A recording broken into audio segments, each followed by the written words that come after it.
ಎಲ್ಲರಿಗೂ ನಮಸ್ಕಾರ. ನನ್ನ ಹೆಸರು ಶ್ವೇತಾ ಅವಾರಿ.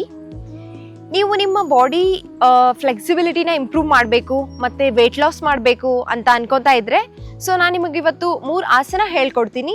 ಇದನ್ನು ನೀವು ಡೈಲಿ ಪ್ರಾಕ್ಟೀಸ್ ಮಾಡಿ, ಅಂದರೆ ನೀವು ಒಂದು 10 ಟೈಮ್ಸ್ ಆದರೂ ಪ್ರಾಕ್ಟೀಸ್ ಮಾಡಬೇಕು. ಇದರಿಂದ ನಿಮಗೆ ವೆಯ್ಟ್ ಕೂಡ ಲಾಸ್ ಆಗುತ್ತೆ, ನಿಮ್ಮ ಫ್ಲೆಕ್ಸಿಬಿಲಿಟಿ ಕೂಡ ಇಂಪ್ರೂವ್ ಆಗುತ್ತೆ.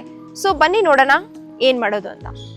ಮೊದಲನೇದಾಗಿ ನಾನಿವತ್ತು ವೀರಭದ್ರಾಸನ ಸೀರೀಸ್ ಹೇಳ್ಕೊಡ್ತೀನಿ. ವೀರಭದ್ರಾಸನ 1, 2, 3. ಇದಕ್ಕೆ ನಾವು ವಾರಿಯರ್ ಪೋಸ್ ಅಂತ ಕೂಡ ಅಂತೀವಿ. ಮೊದಲನೇದಾಗಿ ನಾವು ಏನ್ ಮಾಡೋಣ, ವೀರಭದ್ರಾಸನ 1 ಮಾಡೋಣ. ಹೆಂಗ್ ಮಾಡೋದು ಅಂತ ನೋಡೋಣ. ಮೊದಲು ನಿಮ್ಮ 2 ಪಾದಗಳನ್ನ ಜೊತೆ ಇರಬೇಕು, ಡಿಸ್ಟೆನ್ಸ್ ಬಿಡಬೇಡಿ, ಬ್ಯಾಲೆನ್ಸ್ ಮಾಡಿ, ಏಕಾಗ್ರತೆ ಇರಲಿ. ಆಮೇಲೆ ಮೆಲ್ಲಗೆ ನಿಮ್ಮ ಎಡಗಾಲನ್ನ 2 ಫೀಟ್ ಡಿಸ್ಟೆನ್ಸ್. ಇದು ನಿಮಗೆ ಎಷ್ಟು ಬ್ಯಾಲೆನ್ಸ್, ಎಷ್ಟು ಡಿಸ್ಟೆನ್ಸ್ ಬೇಕೋ ಅದು ನಿಮ್ಮ ಮೇಲೆ ಡಿಪೆಂಡ್. ಓಕೆ. ಆಮೇಲೆ ನಿಮ್ಮ ಬಲಗಡೆಯ ಪಾದವನ್ನ ಬಲಕ್ಕೆ ಮೂವ್ ಮಾಡಿ. ನೋಡಿ, ನನ್ನ ಪಾದನ ಅಬ್ಸರ್ವ್ ಮಾಡಿ ನೋಡ್ತಾ ಇರಿ. ನನ್ನ ಎಡ ಪಾದನ ನಾನು ಬ್ಯಾಲೆನ್ಸಿಗೆ ಅಷ್ಟೇ ಸ್ಲ್ಯಾಂಟ್ ಆಗಿ ನಾನು ಮೂವ್ ಮಾಡ್ತಾ ಇದ್ದೀನಿ. ನನಗೆ ಡಿಸ್ಟೆನ್ಸ್ ಜಾಸ್ತಿ ಬೇಕು, ಅದಕ್ಕೆ ನಾನು ಇನ್ನೂ ಮೂವ್ ಮಾಡ್ತಾ ಇದ್ದೀನಿ, ಯಾಕಂದ್ರೆ ಬ್ಯಾಲೆನ್ಸ್ ಮಾಡಕ್ಕೆ ಈಸಿ ಆಗುತ್ತೆ. ನಿಮಗೆ ಬ್ಯಾಲೆನ್ಸ್ ಮಾಡಕ್ಕೆ ಈಸಿ ಆಗಬೇಕು ಅಂತಂದ್ರೆ ನೀವು ಡಿಸ್ಟೆನ್ಸ್ ಜಾಸ್ತಿ ಇಟ್ಕೊಳ್ಳಿ. ಆಮೇಲೆ ನನ್ನ ನೇವಲ್ ರೀಜನ್ ಅನ್ನ ನಾನು ನನ್ನ ಬಲಗಡೆ ಮೂವ್ ಮಾಡ್ತಾ ಇದ್ದೀನಿ. ಇಲ್ಲಿಂದ ಮೆಲ್ಲಗೆ ನಿಮ್ಮ ಹಿಪ್ಸ್ ಅನ್ನ ಕೆಳಗೆ ತಗೊಂಡೋಗಿ ನಿಮ್ಮ ಮೊಣಕಾಲನ್ನ ಬೆಂಡ್ ಮಾಡಿ. ಇದು ಪ್ಯಾರಲಲ್ ಆಗಿರ್ಬೇಕು ಗ್ರೌಂಡ್ಗೆ. ಆಮೇಲೆ ನಿಮ್ಮ ಹಿಪ್ಸ್ ಕೆಳಗಡೆ ಹೋಗ್ಬೇಕು. ನೀವು ಯಾವಾಗ ಕಂಫರ್ಟಬಲ್ ಆದ್ಮೇಲೆ ಮೆಲ್ಲಗೆ ನಿಮ್ಮ 2 ಕೈಗಳನ್ನ ಮೇಲೆತ್ತಿ ನಮಸ್ಕಾರ ಪೋಸ್ ಅಲ್ಲಿ ನೀವು ಮುಂದೆ ನೋಡಿ, ಉಸಿರಾಡ್ತಾನೆ ಇರಿ. ಎಷ್ಟಾಗುತ್ತೋ ಅಷ್ಟು ನಿಮ್ಮ ಹಿಪ್ಪನ್ನ ಕೆಳಗೆ ತಗೊಂಡೋಗಿ. ಇದು ಕಂಪ್ಲೀಟ್ ಪೊಸಿಷನ್. ಇಲ್ಲಿಂದ ಮೆಲ್ಲಗೆ ರಿಲ್ಯಾಕ್ಸ್ ಆಗಿ ಮೊದಲು ನಿಮ್ಮ ಮೊಣಕಾಲನ್ನ ರಿಲ್ಯಾಕ್ಸ್ ಮಾಡಿಬಿಟ್ಟು ನಿಮ್ಮ 2 ಕೈಗಳನ್ನ ಕೆಳಗಡೆ ಬಿಡಿ, ಪಾದಗಳನ್ನ ಜೋಡಿಸಿ. ಈ ಆಸನ ಮಾಡೋದ್ರಿಂದ ಒಂದು ನಿಮ್ಮ ಹಿಪ್ ಫ್ಲೆಕ್ಸಿಬಿಲಿಟಿ, ಆಮೇಲೆ ವೇಟ್ ಲಾಸ್ ಕೂಡ ಆಗುತ್ತೆ. ನೀವು ಕಂಟಿನ್ಯೂಸ್ ಆಗಿ ಪ್ರಾಕ್ಟೀಸ್ ಮಾಡಬೇಕು. ನಾನು ಇವಾಗ ಬಲಗಡೆ ತೋರಿಸ್ದೆ, ಅದೇ ಸೇಮ್ ನೀವು ಎಡಗಡೆನೂ ರಿಪೀಟ್ ಮಾಡಬೇಕು. 10 ಟೈಮ್ಸ್ ಮಾಡಿದ್ರೆ ಆಬ್ವಿಯಸ್ಲಿ ವೇಟ್ ಲಾಸ್ ಆಗ್ತಾನೆ ಹೋಗುತ್ತೆ, ನಿಮ್ಮ ಫ್ಲೆಕ್ಸಿಬಿಲಿಟಿ ಕೂಡ ಜಾಸ್ತಿ ಆಗುತ್ತೆ. ಬನ್ನಿ ನೋಡೋಣ ಮುಂದಿನ ಆಸನ ವೀರಭದ್ರಾಸನ 2 ಹೆಂಗ್ ಮಾಡೋದು ಅಂತ. ಮೊದಲನೇದಾಗಿ ಸಮವಾಗಿ ನಿಂತ್ಕೊಳ್ಳಿ. ಯಾವಾಗ್ಲೂ ನಿಮ್ಮ ಬಾಡಿ ಬ್ಯಾಲೆನ್ಸ್ ಕಂಪ್ಲೀಟ್ ಆಗಿ 2 ಪಾದಗಳ ಮೇಲೆ ಇರಬೇಕು. ನಿಮ್ಮ ಸ್ಪೈನ್ ಅನ್ನ ನೀವು ಬೆಂಡ್ ಮಾಡಬೇಡಿ, ಯಾವಾಗ್ಲೂ ಸ್ಪೈನ್ ಸ್ಟ್ರೈಟ್ ಆಗಿರ್ಬೇಕು. ಅಬ್ಸರ್ವ್ ಮಾಡ್ತಾ ಇರಿ, ಯಾವಾಗ್ಲೂ ನಿಮ್ಮ ಸ್ಪೈನ್ ಸ್ಟ್ರೈಟ್ ಆಗಿರ್ಬೇಕು. ಬನ್ನಿ ನೋಡೋಣ ವೀರಭದ್ರಾಸನ 2 ಹೇಗ್ ಮಾಡೋದು ಅಂತ.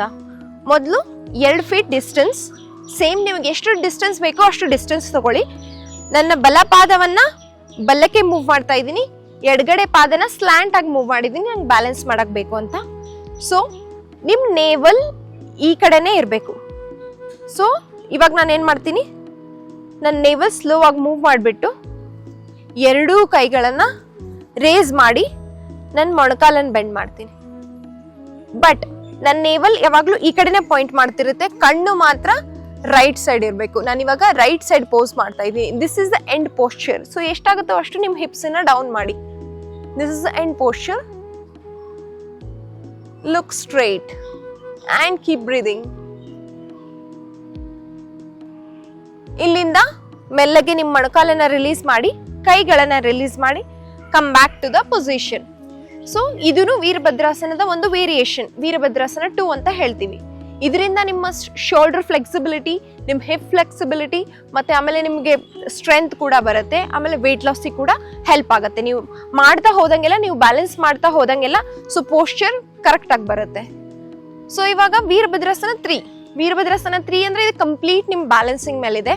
ನೀವು ಹೆಂಗ್ ಬ್ಯಾಲೆನ್ಸ್ ಮಾಡ್ತೀರಾ ಹಂಗೆ ಈ ಪೋಸ್ಚರ್ ವರ್ಕ್ ಆಗುತ್ತೆ. ಮೇ ಬಿ ಸ್ಟಾರ್ಟಿಂಗ್ ಬ್ಯಾಲೆನ್ಸ್ ಮಾಡಕ್ ಆಗೋದಿಲ್ಲ, ನಾನು ಈಸಿ ವರ್ಷನ್ ಹೇಳ್ಕೊಡ್ತೀನಿ, ಆಮೇಲೆ ಅಡ್ವಾನ್ಸ್ಡ್ ವರ್ಷನ್ ಮಾಡೋಣ. ಬನ್ನಿ ವೀರಭದ್ರಾಸನ 3 ಹೆಂಗ್ ಮಾಡೋದು ಅಂತ ನೋಡೋಣ. ಮೊದಲು 2 ಫೀಟ್ ಡಿಸ್ಟೆನ್ಸ್, ಸೇಮ್ ನಿಮ್ಗೆ ಮೇಜರ್ ಡಿಸ್ಟೆನ್ಸ್ ಬೇಕು, ಇನ್ನೂ ಜಾಸ್ತಿ ಬೇಕು ಅಂದ್ರೆ ತಗೊಳ್ಳಿ. Move towards your right side. ಎಷ್ಟಾಗುತ್ತೋ ಅಷ್ಟು. ನಾನು ಇವಾಗ ಬ್ಯಾಲೆನ್ಸಿಗೆ ಎಷ್ಟು ಬೇಕೋ ಅಷ್ಟು ನಾನು ರೈಟ್ ಟೋನ ಮೂವ್ ಮಾಡಿದ್ದೀನಿ, ಇವಾಗ ಲೆಫ್ಟ್ ಟೋನು ಮೂವ್ ಮಾಡಿದ್ದೀನಿ. ಇಲ್ಲಿಂದ ಏನ್ ಮಾಡ್ಬೇಕು ಅಂದ್ರೆ ನಾನು 2 ಕೈಗಳನ್ನ ನಮಸ್ಕಾರ ಪೊಸಿಷನ್ ಬರ್ತಿದ್ದೀನಿ. ನಿಮಗೆ ಎಷ್ಟು ಸ್ಟಾರ್ಟಿಂಗ್ ಅಲ್ಲಿ ಇಷ್ಟೇ ಟ್ರೈ ಮಾಡಿ, ಇಷ್ಟೇ ಮೂವ್ ಮಾಡಕ್ ಟ್ರೈ ಮಾಡಿ.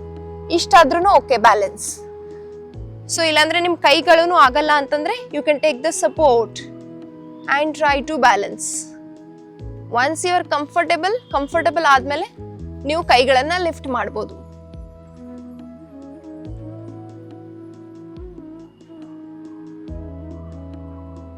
And relax. ಸೊ ಈ ಆಸನ ಕಂಪ್ಲೀಟ್ ಆಗಿ ಬ್ಯಾಲೆನ್ಸ್ ಇರೋದ್ರಿಂದ ಸೊ ನಿಮ್ಗೆ ಎಷ್ಟಾಗುತ್ತೋ ಅಷ್ಟು ಬ್ಯಾಲೆನ್ಸ್ ಮಾಡಿ, ಕಂಪ್ಲೀಟ್ ಆಗಿ ಬ್ಯಾಲೆನ್ಸ್ ಮಾಡೋಕ್ಕಾದ್ಮೇಲೆ ಲೆಗ್ ಬ್ಯಾಲೆನ್ಸಿಂಗ್ ಆದ್ಮೇಲೆ ನೀವು ಹ್ಯಾಂಡನ್ನ ಮೂವ್ ಮಾಡ್ಬೋದು. ಈ ವೀರಭದ್ರಾಸನ ಸೀರೀಸ್ ಅಥವಾ ಈ ವೀರಭದ್ರಾಸನ 1, 2, 3 ಮಾಡೋದ್ರಿಂದ ಏನೇನು ಉಪಯೋಗ ಇದೆ ಅಂದರೆ, ಮೇಜರ್ ಆಗಿ ನಾನು ಹೇಳಿದ್ರೆ ಏಕಾಗ್ರತೆ ಇಂಪ್ರೂವ್ ಆಗುತ್ತೆ, ನಿಮ್ಮ ಫ್ಲೆಕ್ಸಿಬಿಲಿಟಿ ಇಂಪ್ರೂವ್ ಆಗುತ್ತೆ, ಆಮೇಲೆ ನಿಮ್ಮ ಬಾಡಿ ಕೂಡ ಸ್ಟ್ರೆಂಥನ್ ಆಗುತ್ತೆ, ಆಮೇಲೆ ನಿಮ್ಮ ಡೈಜೆಷನ್ನು, ಸರ್ಕ್ಯುಲೇಷನ್, ಬ್ಲಡ್ ಸರ್ಕ್ಯುಲೇಷನ್ಗೂ ಕೂಡ ತುಂಬಾನೇ ಹೆಲ್ಪ್ ಆಗುತ್ತೆ. ಯಾರು ಈ ಆಸನಗಳನ್ನು ಮಾಡಬಾರ್ದು ಅಂದರೆ, ಮೇಜರ್ ಆಗಿ ಯಾರಿಗೆ ಮಂಡೆ ನೋವು ಇರುತ್ತೆ ಅಥವಾ ಏನಾದರೂ ಸರ್ಜರಿ ಆಗಿರುತ್ತೆ, ಆಪರೇಷನ್ ಆಗಿರುತ್ತೆ, ಆಮೇಲೆ ಯಾರಿಗೆ ಲೋ BP ಇರುತ್ತಲ್ಲ ಅವರು ಈ ಆಸನನ ಮಾಡಬಾರ್ದು. ಓಕೆ, ಮತ್ತೆ ಮುಂದಿನ ವಿಡಿಯೋದಲ್ಲಿ ಸಿಗೋಣ. ಅಲ್ಲಿವರೆಗೂ ನಿಮ್ಮ ಶ್ವೇತಾ ಅವರಿ ಮಾಡುವ ನಮಸ್ಕಾರಗಳು.